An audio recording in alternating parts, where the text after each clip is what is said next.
Olá para você que acompanha o Como Notícias. Hoje no Como Entrevista a gente conversa com o superintendente do IBAMA no Amazonas, o Dr. Joel Araújo. Doutor, seja muito bem-vindo. Obrigado pela oportunidade de poder falar um pouco do nosso trabalho e estamos à disposição para prestar qualquer esclarecimento para a sociedade e para a imprensa. Doutor, a gente vai iniciar a nossa entrevista falando um pouco da questão da realidade hoje de brigadistas aqui no estado. A gente conversou rapidamente aqui sobre como está o coeficiente hoje aqui no estado, mas a gente quer fazer um resgate rápido sobre o governo federal mandando reforços aqui para o estado em relação à estiagem, que foi uma situação que trouxe aí esse, vamos dizer assim, esse pequeno desfalque que o IBAMA apresentou aqui no estado. Qual é a realidade hoje do IBAMA em relação a esse tema? A gente tem uma atuação anual no estado do Amazonas, que é no sul do estado, né? Que são os casos mais graves de desmatamento e queimadas ocorrem em Humaitá, Apuí e Manicoré. Então nós mantemos ali 3 brigadas trabalhando todo ano, só do IBAMA, né? O ICMBio tem as suas brigadas também. E aí, esse ano teve esse fenômeno que foi o surgimento de um número maior de queimadas na região metropolitana, o que gerou a crise da fumaça em Manaus, ali por volta do dia 12 de outubro.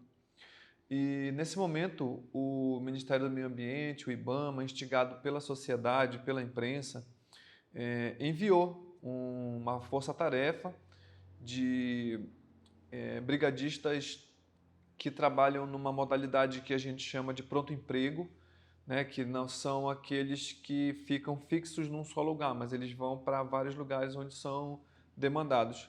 E aí enviou para cá, para a região metropolitana, 145 brigadistas, assim, um negócio fenomenal, uma resposta à altura do problema, né? E aí organizamos os colegas, né? Eu participei desse trabalho de organização.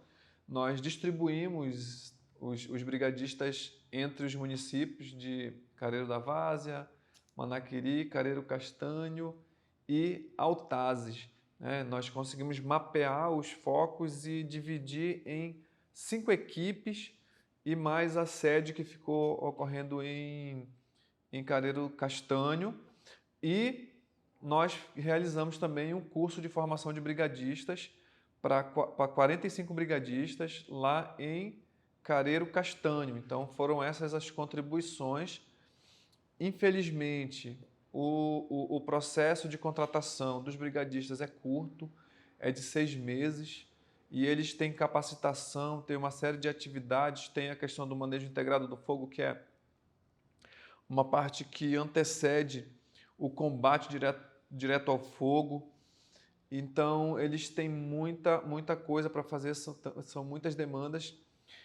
E aí, agora, no final do mês de novembro, encerrou-se o contrato dos brigadistas, né?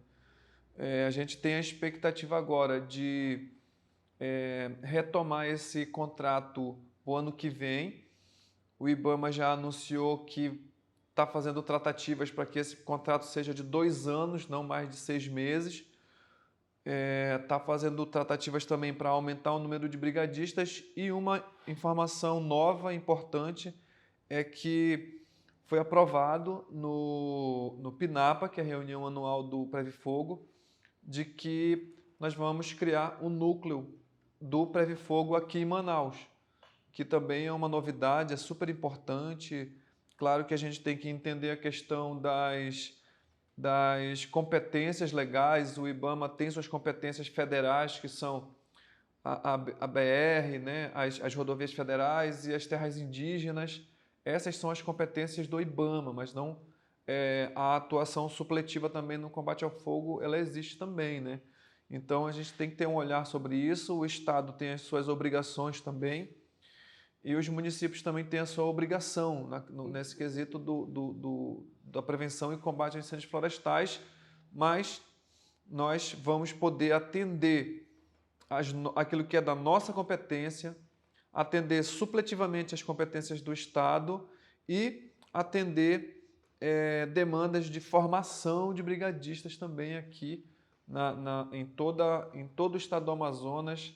com as prioridades para aqueles lugares que tem mais incêndio, mas vamos torcer para que dê tudo certo. O ano que vem a gente vai ter uma gestão melhorada da questão dos incêndios por parte do IBAMA, lembrando sempre que o Estado tem as suas obrigações e a prioridade no combate ao incêndio e prevenção é do Estado. Era aí que eu ia chegar, doutor.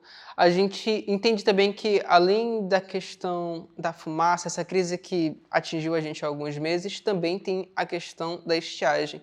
Seriam aí dois gargalos nesse início de gestão à frente do IBAMA. O IBAMA, perdão, ele enfrenta hoje alguma espécie de gargalo em relação à contingência. Qual é as principais e as primeiras dificuldades aí em relação a esses problemas? Na verdade, a estiagem, o El Niño, o verão, o fogo, a fumaça, ela trouxe algumas demandas novas, né? Todo ano a gente tem o problema do desmatamento, que ocorre no verão. Na verdade, assim, todos os crimes ambientais eles se agravam no verão. A caça, a pesca predatória, exploração de madeira, o desmatamento e o uso indevido do fogo. Mas dessa vez nós tivemos outros problemas muito graves, como a mortandade de botos, que já era grave e se agravou ainda mais com a estiagem. Nós tivemos problema com a matança de peixe-boi, também é um problema que vem ocorrendo, a gente tenta, né, trabalhar sobre essa pauta também. Mas o caso mais grave, realmente, que foi aquilo que nos fez provocar maior mobilização, foi a questão do fogo na região metropolitana e no restante da Amazônia todo, que foi realmente muito acima do esperado, né? Atingiu Manaus assim em cheio, e aí isso causou muita comoção na sociedade, na imprensa, e aí a gente teve que se mobilizar para atender uma demanda que não era da rotina do IBAMA. A rotina do IBAMA é atuar no sul do estado, né, onde o desmatamento e as queimadas são prioritários. A estrutura do IBAMA consegue cobrir hoje essas novas necessidades, aliadas às que já tinham antes em relação ao aumento de crimes ambientais no verão? Não consegue por conta da dimensão do estado.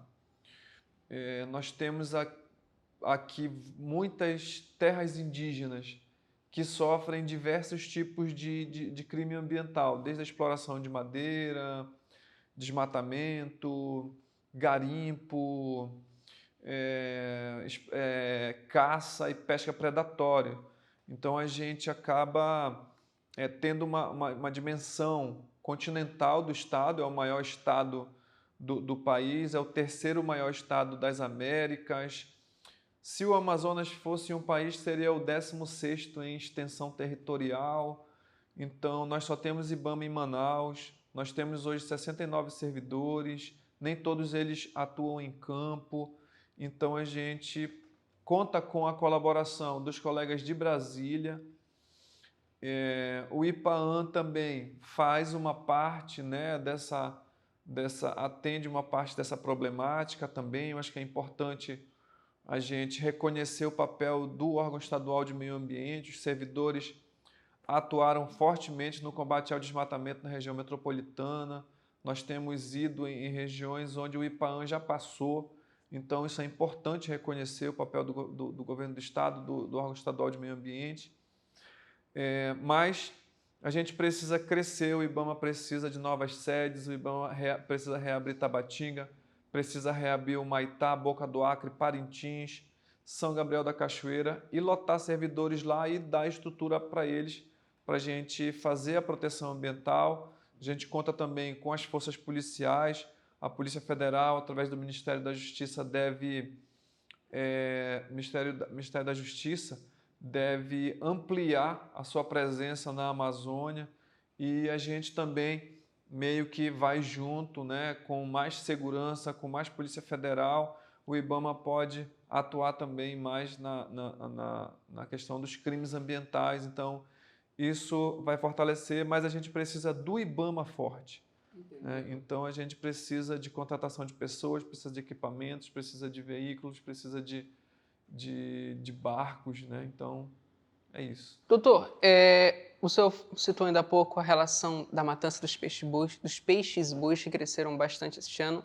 Eu trago aqui à mesa a pergunta sobre quais são as principais denúncias que o órgão recebe hoje. Nós temos alguns amigos que estão aí espalhados, né, pelo estado do Amazonas, são pessoas dedicadas à pauta ambiental, secretários municipais de meio ambiente, servidores do ICMBio, que muitas vezes não conseguem atuar sobre a pauta devido a ser uma questão que envolve a comercialização da carne do peixe-boi. Então, tem pessoas que são violentas, né, são criminosos, que não respeitam, né, as outras pessoas e a gente acaba recebendo muita informação. O município de Coari, Anamã, Beruri foram municípios onde houve muita matança de peixe-boi. E houve aí o comércio, né?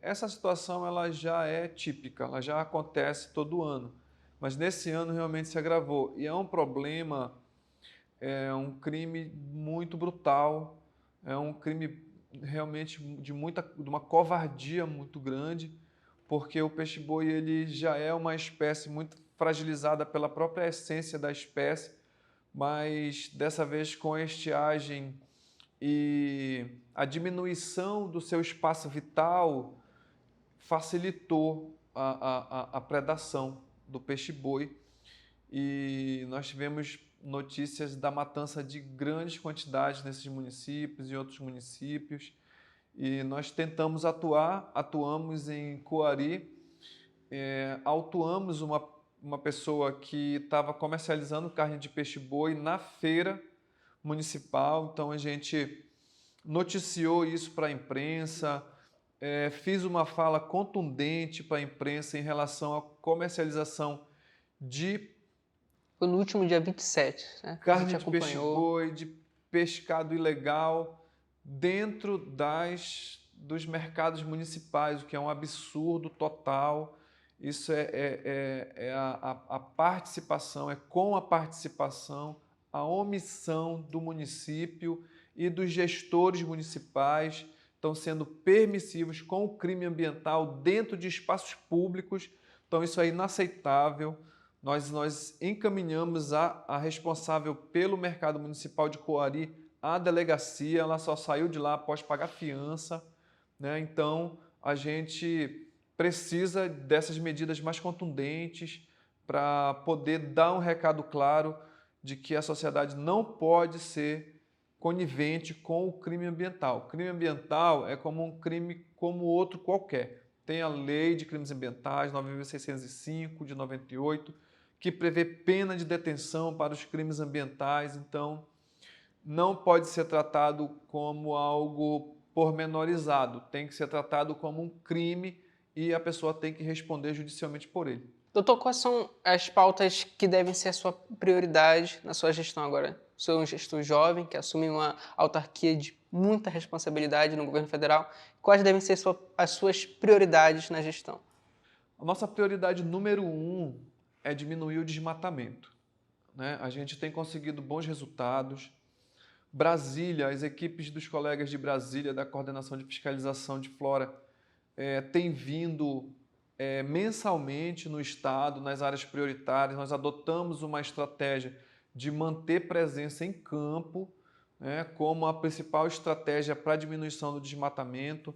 Nós atuamos fortemente no município de Apuí, que é uma frente de avanço do desmatamento no estado. O município de Lábrea também, o sul de Lábrea, é outra frente grave do avanço do desmatamento. E outros municípios também, como Novo Aripuanã, Manicoré, Humaitá, Boca do Acre, Canutama, os municípios do sul do estado e agora, mais recentemente, Tapauá, Maués, o desmatamento cresceu muito, então nós mantivemos equipe, né, na Operação GCDA, que é o Grupo de Combate ao Desmatamento na Amazônia, mantivemos equipe durante o ano todo e isso provocou a queda do desmatamento no estado do Amazonas. Os números devem ser anunciados pelo INPE nos próximos dias, mas adianto que nós não vamos ter uma queda menor que 75%, se considerado o período de janeiro a novembro de 2023, em comparação a janeiro a novembro de 2022. Então, foi um avanço muito grande no combate ao desmatamento. No início do ano, nós tivemos algumas dificuldades, né, devido estar ali naquele período de transição ainda, os desmatadores ainda muito estruturados, né? O desmatamento ainda estava estruturado, então foi difícil desmontar essa estrutura para poder a gente enxergar a queda no desmatamento. Infelizmente, nos meses de fevereiro e março, o estado do Amazonas foi o estado que mais desmatou no Brasil. Isso foi um recorde negativo, né? Mas na totalidade do ano, esse mês de novembro, nós tivemos uma redução de 90%. Então, isso é altamente relevante, são números que a gente tem que demonstrar e que muito nos orgulha de estar participando desse momento, de estar ajudando, colaborando, facilitando o trabalho dos colegas de Brasília, com a nossa presença institucional também facilitando todo esse trabalho. Então, mas a gente precisa consolidar esses números nos próximos anos e esse, com certeza, é o maior desafio. Na pauta técnica ambiental, eu diria o desmatamento como o desafio maior na gestão. Mas nós temos um grande problema ambiental no estado do Amazonas, que é a questão do garimpo ilegal. Nós temos atuado também, nós realizamos 9 operações somente por parte do estado do Amazonas, articulada, construída com os parceiros. Nós tínhamos um planejamento para gastar um determinado valor em uma única operação. Com esse mesmo valor, nós realizamos 9 operações, já estamos na 9ª versão da Caiaripelos, é o nome da operação que a gente usa do combate ao garimpo. E no estado do Amazonas, hoje, com a destruição de 7 dragas de garimpo que estavam fundeadas, ancoradas na frente de Manaus, nós chegamos ao número recorde de 534 dragas de garimpo destruídas no estado do Amazonas. Então é um número que nunca ocorreu na história do combate ao garimpo no estado do Amazonas. Então, obviamente, não é a única medida que a gente tem que tomar para chegar a desmobilizar o garimpo. Nós temos atuado no comércio ilegal do mercúrio, temos atuado no comércio ilegal do combustível, no Solimões, mas é uma pauta muito difícil. Existe uma parte da sociedade, existe uma parte da classe política que defende a legalização do garimpo. Então é muito delicado tratar sobre esse assunto. Recentemente, mais uma vez, os órgãos de pesquisa mostraram a interação do garimpo com o narcotráfico e as facções criminosas. Então, a gente faz a nossa parte, mas com certeza a questão da segurança é um item muito grave nessa pauta, mas nós temos avançado. O IBAMA Nacional também tem vindo, tem feito essa parte. Mas, por outro lado, afora as demais pautas da área técnica ambiental, nós temos também a questão do manejo do pirarucu. É uma atividade que somos nós quem autorizamos, quem licenciamos, e a gente incentiva, né, e orienta as comunidades a fazer. Nós tivemos um grande avanço esse ano, nós tivemos 66 autorizações, um número maior do que do ano passado. Nós atingimos aí mais de 5 mil manejadores, mais de 200 comunidades manejando pirarucu. Nós tivemos agora recente o número de 18 milhões de reais comercializados com o comércio direto do pirarucu. A estiagem dificultou o manejo, mas nós autorizamos a extensão do prazo para a retirada do pirarucu. Então, essa pauta socioambiental, ela é uma pauta fundamental para o IBAMA, a qual nós estamos tentando fazer crescer. Era isso que eu ia perguntar. Quais são os períodos, como funciona essa mobilização entre o social e o peixe, né, o animal, o pirarucu. Como é que funciona esse sistema de manejo do pirarucu aqui no estado? As comunidades, elas aprenderam a conviver com o pirarucu. Eles sabiam como fazer a contagem da quantidade de pirarucus num lago. E aí a universidade entrou para fazer essa pesquisa e criou um método de contagem do pirarucu num espaço de lago, né? No ambiente aquático. E aí criou-se uma sistemática. O pirarucu ele tem respiração aeróbica, ele precisa subir à superfície da água para respirar.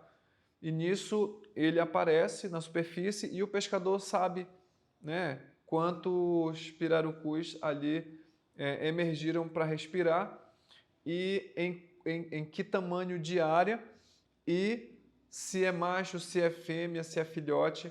Então, o manejador, o contador, na verdade, do pirarucu, ele faz essas anotações e aí um técnico contratado pelas associações de moradores ou entidades que colaboram com o manejo das comunidades organiza um relatório demonstrando a quantidade de pirarucus naquele lago, de um ano para o outro.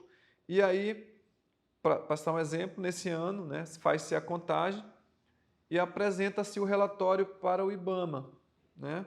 E aí o IBAMA ele vai autorizar uma cota de retirada de pirarucus daquele ambiente aquático, daquele lago. Chega a 30% do total de peixes contados, de machos adultos. E aí, isso centenas de unidades de manejo têm feito a contagem, e aí a gente consegue autorizar a retirada daquele recurso natural do pirarucu, de forma que a comunidade possa comercializar esse pescado. Aí, como exemplo, comunidades da terra indígena Vale do Javari fizeram a contagem já há 4 anos e agora esse ano eles tiveram uma cota de retirada de pirarucu para comercialização, o que muito nos honra, porque o Vale do Javari foi palco de muita violência, palco da morte de Dom Philips e Bruno Pereira e de outras pessoas que também foram violentadas e ameaçadas. E nós, além de fazer a fiscalização no combate ao pescado legal, ao combate ao garimpo legal, no Vale do Javari, tivemos várias vezes no Vale do Javari fiscalizando esse ano, como resposta a tudo isso, ainda fomos lá demonstrar, orientá-los de como fazer o manejo do pirarucu. Então eles conseguiram manejar, retiraram suas cotas, comercializaram, se alimentaram desse peixe também, se distribuíram entre a comunidade. Então é um gesto muito bonito, muito humano, que faz parte da questão do desenvolvimento socioambiental do estado do Amazonas. E a gente tem essa esperança que o pirarucu ele se torne um produto fundamental para a economia do Amazonas. Sensacional, doutor. Eu chego aqui nos momentos finais da nossa entrevista e eu encerro com 2 perguntas. A primeira delas a gente conversou um pouco sobre a necessidade da estrutura ser melhorada aqui no estado do Ibama e me vem a pergunta, e coloco aqui à mesa, existe hoje diferenças em iniciativas do governo anterior para o governo federal, para a gestão atual do governo federal em relação à atenção do Ibama, a essa atenção de reestruturação na infraestrutura do Ibama?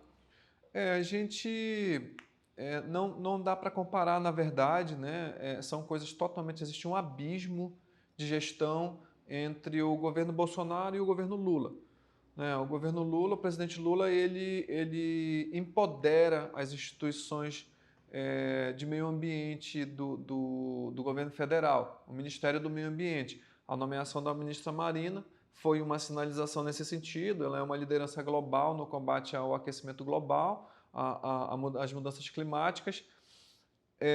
O próprio IBAMA teve uma série de melhorias. A gente, por exemplo, esse ano, a gente vai ter um acréscimo de 20% no orçamento de todas as superintendências. A gente teve maior liberdade de poder falar na imprensa, a gente teve maior liberdade de poder atuar. Nós tivemos algumas operações muito significativas no Brasil, como a operação que foi de combate ao garimpo na terra indígena Yanomami, que revelou, na verdade, que vinha acontecendo era um genocídio, né, um etnocídio ao povo indígena Yanomami, né, as pessoas morrendo em função da contaminação e da pobreza que o garimpo levou para as comunidades indígenas da terra indígena Yanomami.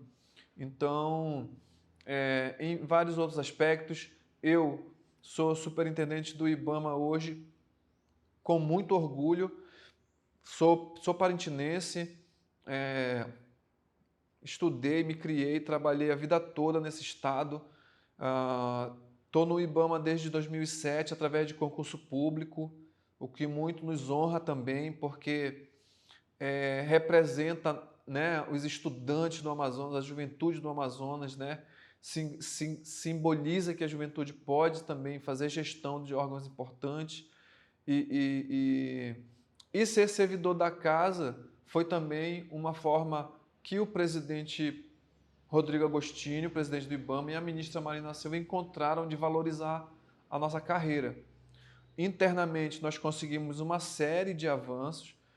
Agora recente, o próprio Supremo Tribunal Federal cancelou, anulou um despacho do antigo presidente Eduardo Bin, presidente do IBAMA, que fazia com que 20 mil processos fossem prescritos, com um prejuízo de 16 bilhões de reais aos cofres públicos.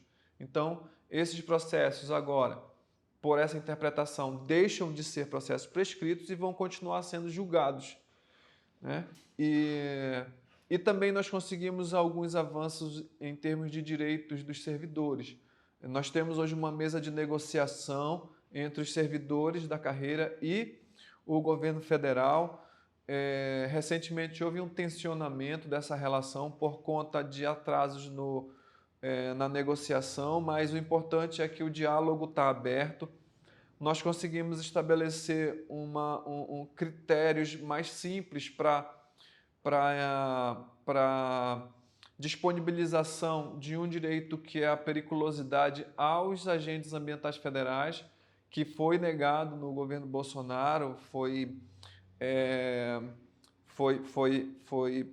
emitido, foi possibilitado, mas com uma série de regras, e descontava e voltava, o servidor tinha que pagar, era uma bagunça. Hoje não, os agentes ambientais federais recebem regularmente a periculosidade, ela deve ser melhorada, mas houve esse importante avanço. Nós formamos, aqui no Amazonas mesmo, nós formamos 24 agentes ambientais federais, nós tínhamos apenas 6, agora nós temos cerca de 30 e poucos agentes ambientais federais. A promessa do concurso é uma coisa que a gente está aguardando. Ainda houveram alguns tropeços, nós tínhamos muitos cargos vagos que eram de nível técnico e o governo federal submeteu ao Congresso Nacional a conversão dessas vagas para vagas de nível superior. Então, por isso atrasou bastante o concurso, mas agora está tudo organizado. O IBAMA não vai participar do concurso unificado, mas vai fazer um concurso em separado. E aí, salvo engano, são 2.400 vagas e outros projetos de melhoria na infraestrutura do IBAMA, através do Fundo Amazônia, a melhoria nas condições de trabalho. Nós já temos anunciado o aumento do número de 5 viaturas para 16 viaturas para o ano que vem e uma série de melhorias estruturais também no prédio, né? Nós já melhoramos a segurança, a vigilância, nós passamos de 4 para 6 vigilantes, e mais o adicional de uso de instrumento de menor potencial ofensivo, né? Na gestão anterior só eram 2 vigilantes por turno, somente com revólver. Hoje nós vamos ter uma série de instrumentos de menor potencial ofensivo, spray de pimenta, cacetete e outros instrumentos de vigilância. Então não vai ser apenas arma, vai ser uma série de outros instrumentos, inclusive para dispersão de mobilização social. Então a gente melhorou a questão, nós melhoramos a iluminação da frente da superintendência, com a ajuda da Manaus Luz. Nós temos a previsão de construção do muro, nós temos a previsão de contratação de projeto de reforma. Então, tem toda uma expectativa de melhorias, né, para o futuro, e eu quero muito participar desse momento. É um momento que nós ajudamos a construir, né? Então, gostaria muito de estar presente, de ver isso tudo acontecer, uma coisa que não abro mão de participar desse momento de inovação, de melhoria, de avanço. Então, a gente tem uma expectativa muito boa para 2024, cientes de que o estado do Amazonas hoje é um dos estados mais problemáticos na pauta ambiental. Muito bem, doutor. Eu encerro aqui. Eu não poderia deixar aqui a entrevista antes de perguntar disso. O início do ano teve um momento de lupa também voltado para o IBAMA em relação àquela pauta relacionada ao caso da capivara filó, né, que foi ali o caso de um animal silvestre, né, sendo tratado como um animal doméstico aqui no estado do Amazonas. Como ficou essa situação hoje? Qual é a sua avaliação em relação à postura da parlamentar aqui do estado, em invadir os CETAS?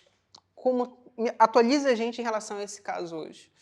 O caso está na justiça, né? O IBAMA fez a denúncia da invasão, porque são duas situações distintas, né? O problema do crime ambiental cometido, flagrado e autuado, registrado pelo IBAMA, e a questão da invasão do prédio, né? A questão da invasão do prédio está sendo tratado na justiça, o IBAMA fez a denúncia junto ao Ministério Público Federal e à Justiça Federal, e fez a denúncia à Assembleia Legislativa também. Acho que a quem deve ser perguntado a respeito do andamento dessa denúncia, dos resultados dessa denúncia a essas duas instituições.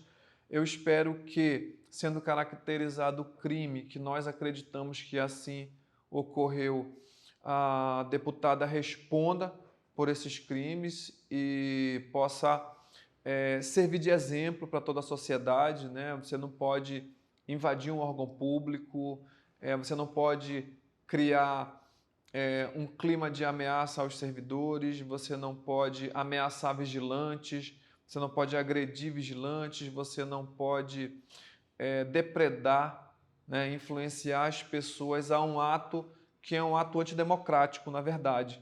As instituições públicas, elas são constituídas justamente por um acordo social que nós temos de convívio, onde deve ser respeitado o órgão público, né? E assim a gente delega ao servidor público, delega ao órgão público aquela sua atribuição, então ela tem que ser respeitada, esses limites têm que ser respeitados. Quanto ao senhor Genoto Pinambá, houve uma decisão judicial, na nossa avaliação, extremamente danosa para a gestão ambiental, que vai ficar marcado na história. O prejuízo à fauna silvestre é incalculável dessa decisão. Se outros magistrados se espelharem nessa decisão, nós vamos ter um vasto problema no país de captura de animais silvestres para o uso como pet, e isso pode trazer uma série de problemas, não só para a questão da liberdade do animal, da fauna silvestre, né? Porque a fauna silvestre ela tem a sua vida, tem a sua existência, ela tem a sua cadeia alimentar, ela tem seu ecossistema, então ela tem uma participação, ela tem a sua característica genética, né? O seu genoma, e isso é muito importante porque se há a captura de uma espécie, por exemplo, da capivara, por mais que não haja a extinção da espécie, mas há a extinção da informação genética daquela espécie, então aquele grupo genético vai ser extinto. Então, a decisão foi extremamente danosa, mas nós a respeitamos.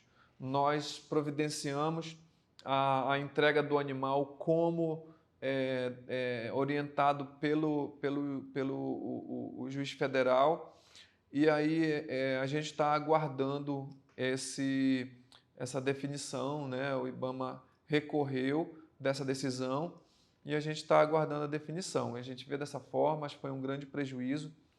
E é isso, acho que independente do que aconteceu naquele momento, que foi um momento muito midiático, onde o problema se estendeu para todo o Brasil, para o mundo viu aquilo acontecer, então a exploração midiática ela foi altamente prejudicial para a pauta da gestão ambiental da fauna silvestre no Brasil.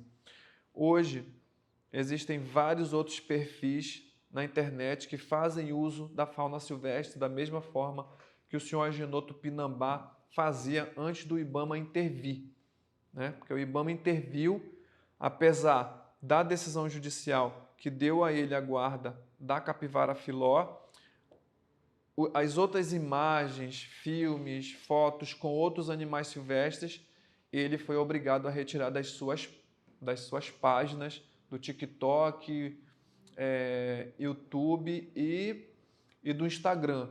Então, isso foi uma vitória e isso fez a gente se encorajar ainda mais, né? Houve a decisão judicial, houve todo aquele problema que aconteceu, mas o IBAMA é uma instituição de Estado. O IBAMA segue firme fazendo o seu trabalho e se a gente se enfraquecesse naquele momento, talvez nós não chegássemos a esse momento para dar essa notícia da redução do desmatamento em 75%, da expectativa de reforma, da expectativa de contratações, da expectativa de ampliação, né? Então foi muito importante superar tudo aquilo, enfrentar aquele problema, aquelas pessoas e poder hoje enfrentar o garimpo, enfrentar o desmatamento, a exploração ilegal de madeira, a matança de peixe-bois, todos os problemas que são graves problemas ambientais no maior estado da federação, com sérios problemas e é isso, a gente precisa ter essa coragem, eu acho que como parintinense, como amazonense, a gente precisa dar esse exemplo para a sociedade, para a juventude.